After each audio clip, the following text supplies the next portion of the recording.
I'm going to throw a guy at you. So I had let's put up Dane's top 10 picks.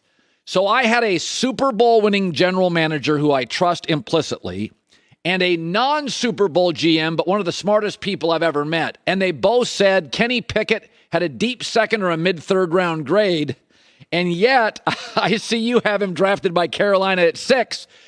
Take me through sometimes in the NFL. I told Joy, I said, sometimes you overpay for a car because the alternative is Uber. You got to get to work. Where do your sources, and where do you grade Kenny Pickett? Because I don't see a top 10 player, but I get the position. 100% agree. I think Kenny Pickett, if you're drafting just off of the grade alone, you're looking at him in the second round. I think that's true about all these quarterbacks this year. It's just a wildly different quarterback year than what we saw last year with 5 quarterbacks in the top 15. But we know quarterback desperation is a very real thing in the NFL, especially when you look at a team like Carolina, where you don't know what's going on with the head coach in terms of Matt Rule long term. We know he's on the hot seat, but does he feel pressure to get that quarterback? Baker Mayfield's out there. Jimmy Garoppolo's out there. Maybe more proven options in the short term if they don't want to go that direction. But we've seen it before. Quarterbacks get overdrafted every single year. Liberty's Malik Willis also in this conversation. Desmond Ridder from Cincinnati. There are a few teams that Atlanta at 8, Pittsburgh at 20. We know quarterbacks are going to go. It happens every single year. These quarterbacks go early.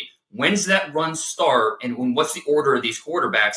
That's where there's just no consensus when you talk to teams around the league.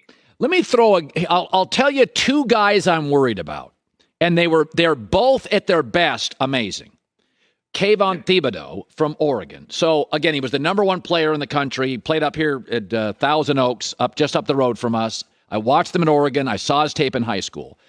But I worry, how many great NFL tackles did he go against in the Pac-12? The conference is as bad as it's been in a decade. He doesn't have the Chase Young presence. He doesn't look as dominating. Is he a guy? And again, he's an NFL player. He's twitchy. He's athletic. He's strong. But I do worry a little bit about the great Pac-12 play. If he was in the SEC, seriously, Dane, I'd be like, go. Is it a legitimate concern? Oh, 100%. I agree with you. And it's unfortunate that he was injured for that Ohio State game. We didn't get that on tape to see him go against the Buckeyes tackles, which is unfortunate.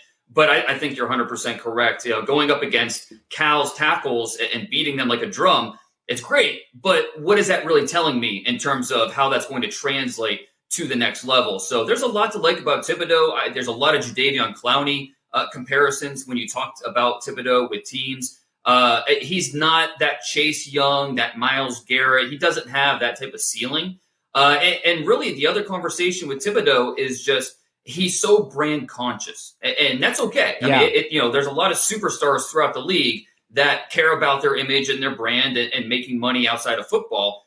But at a certain point, is that brand awareness going to be above football on the priority list? That's the type of thing that these teams are talking about, and that's why Kayvon Thibodeaux just won't be for everybody. I still think he's going top 10. I think the Jets at number 4 makes a lot of sense. That's a team that will look past some of those issues and just want to get a pass rusher in there. So I think the Jets at number 4, that might be the perfect landing spot for him. All right, Derek Stingley, the defensive back LSU, 2 concerns. He didn't make enough plays the last couple of years, period. Now, I know he's great. I always worry when a guy's great early and then production drops off. Second thing is, one of my contacts who I trust close to the program, I asked him about him, and he hemmed and he hawed, and I thought, that's not the answer I'm looking for. I know he's talented, but boy, Dane, it feels like I'm not getting enough production here. What do I make of him? It's one of those cases where if you flip that 2019 season with the 2021 season, we're talking about Derek Stingley as maybe the number 1 overall pick. Yes. I mean, he was so good in 2019, that LSU's national title run. 21 passes defended, 6 interceptions. He looked like a future top 5 pick. Then the last 2 years, production falls off a little bit. That LSU defense was in shambles. New defensive coordinators each year. And then also the injuries. That was a big part of what happened the last year. And, talking to scouts, they come away talking with Derek Stingley that like this isn't an alpha. This isn't a guy. This is not Patrick Peterson who's going to come into your locker room and be the guy. Yeah. But you know what? If he goes, like Minnesota would be the perfect landing spot for him, where he could go. Patrick Peterson's right there, and he could be that big brother and bring them along into NFL life, that type of thing. But athletically, he has it all. As long as you're okay with the durability, Stingley's still going to go pretty early. I've heard as high as 3 to the Texans.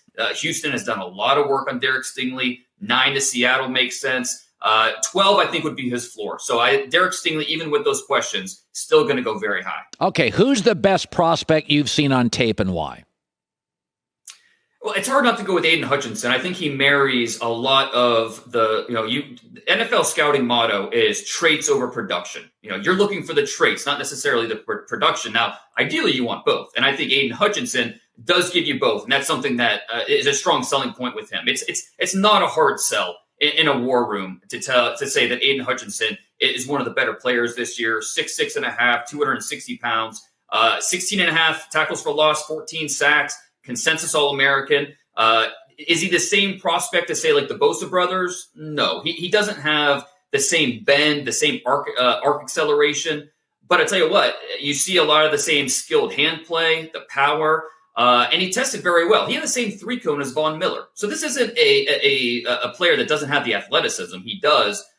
So I think when you put it all together, and also scouts have called him the long-lost Watt brother in terms of the way he's wired, his makeup, the competitiveness. This is a guy that's not going on spring break because the whole time he's going to be thinking about this is a lost opportunity for me to get better at football. So when you package all of that together, it's a strong, easy guy to sell in the war room why he should be the pick. All right, Dane Brugler, go to The Athletic. He writes for them. Put some money down. Get him every week. I read him daily. Dane, it's a pleasure to see you again. Thank you. Thanks, Colin. Hi, everybody. Thanks for watching. Subscribe here to get the latest from the show. Also, be sure to check out more of the best clips from The Herd or go watch a few segments from other shows on FS1.